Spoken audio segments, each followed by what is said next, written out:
African independence, 1960 Year of Africa. In Africa, the surge of change that ultimately ushered in independence gained momentum after the Second World War. At that time, only a handful of nations in Africa enjoyed sovereignty. Ethiopia had successfully resisted colonization, despite multiple Italian attempts. Liberia, established by formerly enslaved individuals, declared its independence in 1847, and Egypt attained autonomy in 1922. South Africa officially achieved self-governance from Britain in 1910, yet it maintained white minority rule.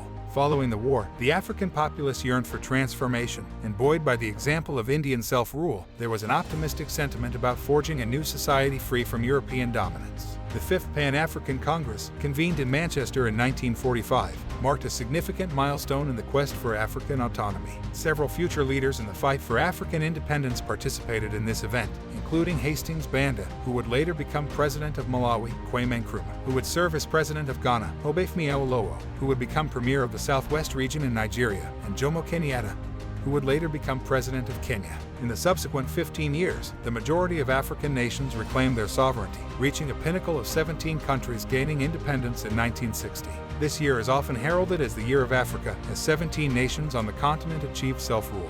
After years of persistent struggle following World War II, during which Ghana and Guinea had already achieved independence, 1960 saw the wind of change truly beginning to sweep across sub-Saharan Africa. In French colonial Africa, a pivotal event was the 1958 Algerian crisis, which led to France conducting a constitutional referendum. In this referendum, most French territories, except Guinea, endorsed a new French constitution.